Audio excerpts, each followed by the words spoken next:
When it comes to writing a story, the words you use are the most important aspect.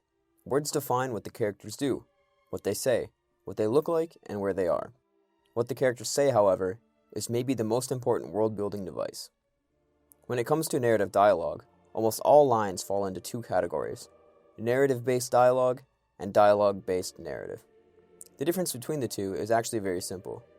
Narrative-based dialogue is something a character says to define something, including themselves, other characters, or events around them.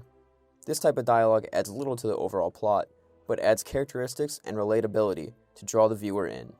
One of my favorite examples of this is from Fellowship of the Ring. This is it. This is what? If I take one more step, it'll be the farthest away from home I've ever been.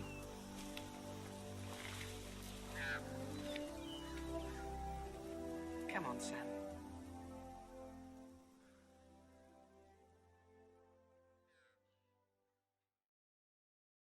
This exchange of dialogue provides nothing to the story. Frodo and Sam could have just kept walking and their adventure would have stayed the same. But what this dialogue does is put Sam in a relatable light, in a light that we've all felt at some point in our lives. It shows he's scared, tense, and nervous about leaving his home and venturing into the unknown, but it also shows a glimpse of excitement and courage, something I'm sure we've all felt before. The other type of dialogue in a narrative is dialogue-based narrative, which is the opposite of the previous mentioned. This is when what a character says drives the plot in one way or another. And as soon as it's over, your phone rings. Someone knows you've watched it.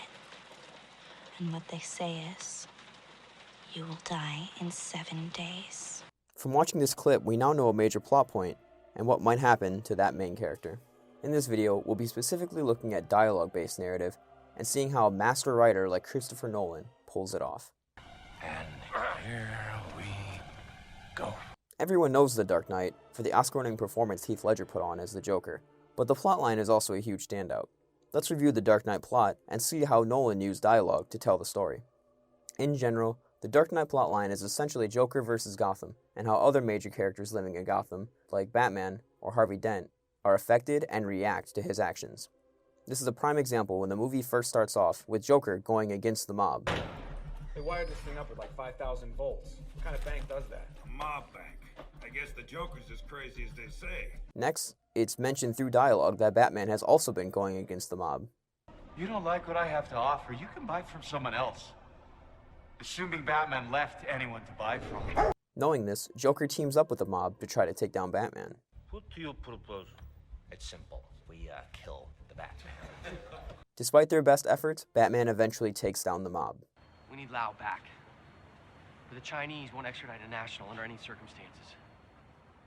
If I get him to you, can you get him to talk? I'll get him to sing. Joker takes over the crime syndicate with the mob gone and starts the war on Gotham. You want order in Gotham? Batman must take off his mask and turn himself in. Oh, and every day he doesn't, people will die. Eventually, the Joker wins and pushes Gotham to its edge. He also flips Harvey's perspective of reality, crushing his humanity and hope, foreshadowed earlier in the film from Harvey himself. Okay, fine. You either die a hero, or you live long enough to see yourself become the villain. In the end, the spirit of Gotham prevails, the Joker is defeated, and even though Harvey dies, he stays as a beacon of hope for the people of Gotham. A hero. Not the hero we deserved, but the hero we needed. Nothing less than a knight. Shining. So as you can see, the plotline is very linear. You have your outlined exposition, rising action, conflict, and resolution. Now why did Nolan do this? Why write the plot in such a linear fashion? Well, it's a simple explanation. Simply, it's a comic book movie, and comic book movies always have linear plot.